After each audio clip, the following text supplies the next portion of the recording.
Assalamualaikum warahmatullahi wabarakatuh. Izin memperkenalkan diri, nama saya Yulia Roslina dengan NPM 2478265 dari Prodi Teknologi Rekayasa Internet jurusan Teknologi Informasi. Baik, pada video kali ini saya akan menjelaskan beberapa yang diminta pada lab session 2 ini.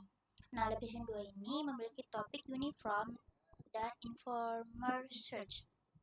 Nah, jadi untuk tugas videonya itu kita diminta untuk menjelaskan pertama deskripsi tugas. Nah, jadi di sini kami diberikan sebuah peta labirin. Nah, yang dimana S ini sebagai star, G ini sebagai goals, dan pagar ini sebagai wall atau tembok yang nggak bisa dilewati. Dan space ini adalah jalur yang bisa dilaluinya. Tujuannya adalah mencari jalan dari star menuju ke goalsnya ini. Nah, di sini kita akan mengimplementasikan agent yang dapat menemukan jalur dari S ke G menggunakan 3 algoritma berbeda. Dan kita akan mencari perbandingan dari 3 algoritma tersebut. Nah, instruksi tugasnya. Jadi kita ini diberikan kode program yang bisa di-download di link ini. Bisa kita buka linknya. Nah, tapi ini hanya kerangka saja dan kita akan melengkapi beberapa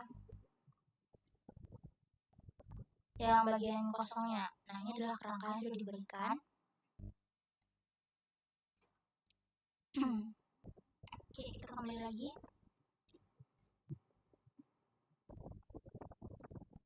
Nah, iya, itu adalah kode kerangkanya tadi. Dan kita akan melengkapi kerangka tersebut untuk 3 fungsi. Nah, yaitu ada bird first search, yaitu menggunakan struktur data queuing. Lalu ada diverse search atau DFS, yaitu kita menggunakan struktur data stack dalam implementasinya. Lalu kita yang terakhir itu ada star search, yaitu kita menggunakan struktur data priority queue. Di sini kita memiliki 2 jenis dalam mengimplementasikannya, yaitu ada Manhattan dan Manhattan distance dan bed heuristic. Oke, kita lanjut ke bagian kedua, yaitu kita menunjukkan hasil eksekusi dari ketiga algoritma beserta penjelasan alurnya. Tambahkan ilustrasi jika diperlukan.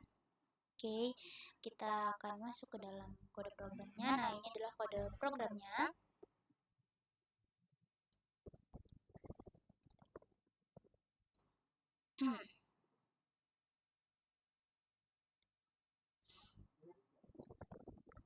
Di bagian BFS ini kita menggunakan quickie, lalu di DFS kita menggunakan stack, lalu di heuristic ini kita di astar. Di astar ini kita menggunakan konsep yang F sama dengan G plus H. Mana itu? Sebentar.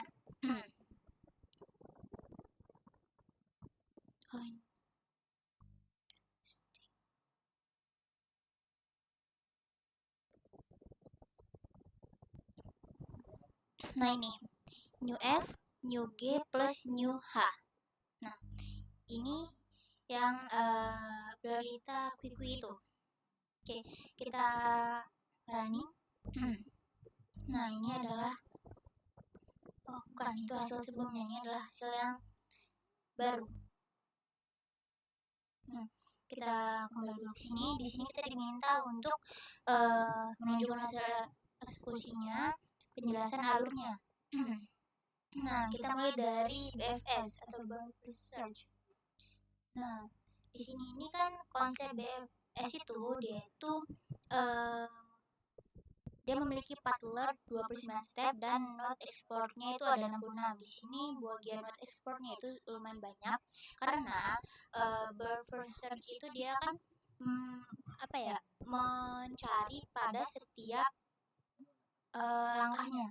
Dia itu ke setiap jalur dicek sama dia gitu. Jadi kayak dari S nih, dia lanjut ke bawah, lanjut lagi ke bawah, lanjut lagi ke bawah, ke bawah. Nah, di bagian ke bawah sini dia masih satu jalur nih. Lalu sudah bagian masuk ke kanan, di sini sudah ada dua arah. Dia ada ada arah ke atas dan ada arah ke samping. Di sini dia sama-sama menyimpan nih. Jadi ke atas langkah satu, ke sini langkah kedua, lanjut lagi ke langkah selanjutnya, dan dia juga berjalan di sini. Jadi setiap langkah dia baik ke atas maupun ke samping itu akan dicari bersama, dan langkah terpendek itu adalah yang akan ditampilkan gitu.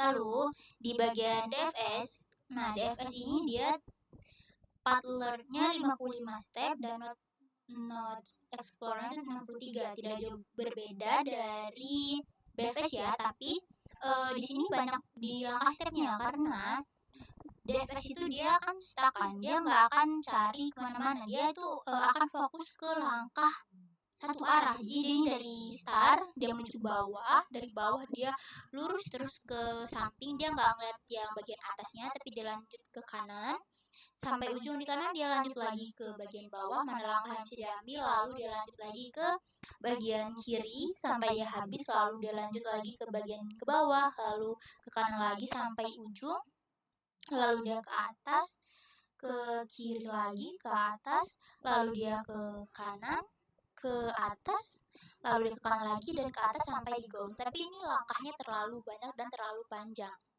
Begitu. Untuk bagian DFS, karena bagian DFS itu dia fokus ke satu langkah, ke satu jalur sampai habis gitu.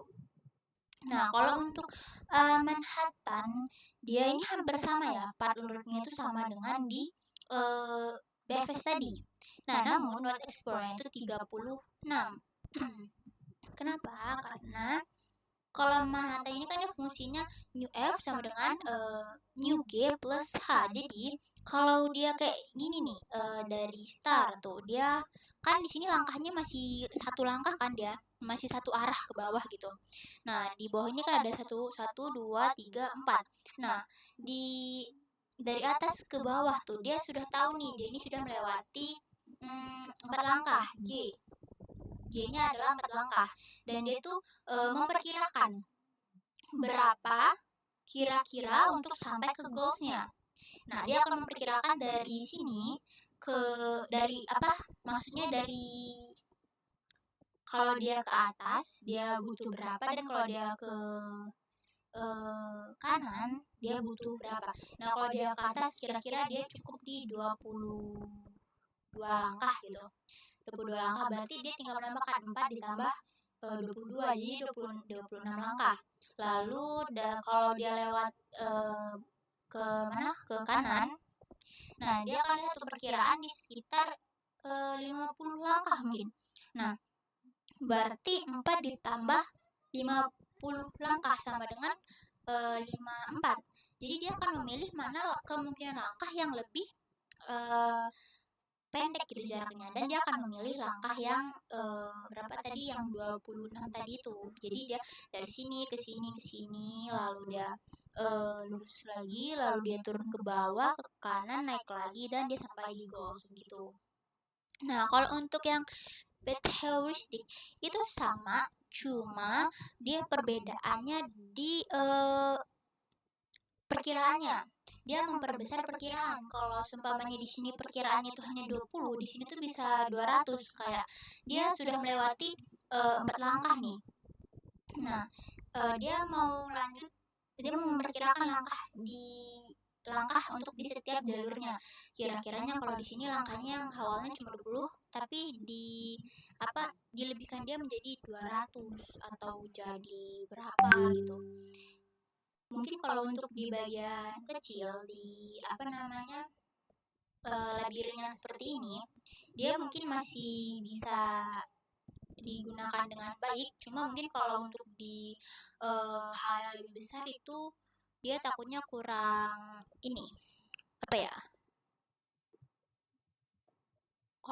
kurang kompleks sepertinya ya, begitu. Nah, oke, kita lanjut tadi menunjukkan hasil eksekusi dari 3 algoritma beserta penjelasannya. Tambahkan ilustrasi. Oke, sudah tadi. Sebentar, saya izin sebentar. Oke, kita lanjut lagi ya. Aduh, kenapa ini? Kita lanjut lagi untuk ke soal berikutnya, yaitu di soal berikutnya kita tuh diminta menunjukkan perbandingan dari ketiga algoritma berdasarkan eksekusi programnya. Nah, kita balik lagi ke bagian sini ya.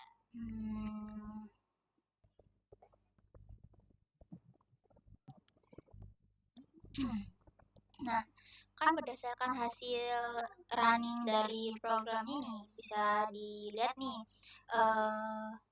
setiap algoritma itu kan punya apa namanya, maksudnya tuh hasil yang berbeda, lalu performa yang berbeda, seperti ini nih, BFS dan di Astar Manhattan. Nah, dia itu menghasilkan jalur terpendek yang sama, yaitu 29 langkah. Nah, namun BFS ini dia kan mengeksplorasinya itu lebih banyak ya. Dia node explore-nya itu sampai 66. Sedangkan Astar itu hanya 36. Astar Manhattan. Nah, hasil ini kan menunjukkan nih bahwa Astar itu tuh dia lebih terarah untuk menuju ke goalsnya, karena dia tadi kan benar-benar memperhitungkan mencari jarak terpendeknya gitu. Nah, sementara untuk DFS sendiri, DFS itu kan menghasilkan jalur yang paling panjang, yaitu 55 step, karena dia itu fokus ke satu arah, walaupun node explore-nya dia lebih kecil dari si BFS. Dia hanya di 63 saja. Lalu DFS ini juga dia ini kurang mempertimbangkan arah menuju goalsnya. Dia mencari dia mencari jalan, dia hanya mengikuti satu jalur saja sampai menuju di goalsnya, baik itu maksudnya itu dia baik itu langkah terpendek atau langkah terpanjangnya begitu. Nah, sedangkan untuk di Starbase heuristic itu dia jalur yang dihasilkan tuh juga sama, 29 step, dan explore-nya itu node explore-nya itu 30. Karena kan kalau ini kan masih termasuk yang bukan labirin yang terlalu besar ya. Jadi algoritma tuh lebih fokus ke arah goalsnya. Jadi untuk di saat ini masih bisa dibilang optimal, tapi kalau untuk kasus yang lebih besar, yang lebih kompleks, itu dia mungkin kurang optimal gitu. Kalau dari sini bisa dilihat ya, dari hasil analisis saya tadi, sebenarnya Astar Manhattan itu lebih efisien gitu, karena dia mampu menemukan jalur terpendek dengan jumlah eksplorasi yang lebih sedikit dibanding algoritma lain. Nah, kita lanjut ke pertanyaan berikutnya. Pertanyaan berikutnya itu kesimpulannya. Kesimpulan, apakah ketiga algoritma memberikan hasil yang optimal? Mana yang terbaik? Tunjukkan dan jelaskan. Oke, kita kembali lagi ke kodenya. Kalau untuk kesimpulannya, di sini hampir semuanya seperti BFS, A plus Manhattan, lalu Base heuristic itu sama-sama menghasilkan pattern yang sama, tapi beda di eksplorasinya, di explorate-nya. Nah,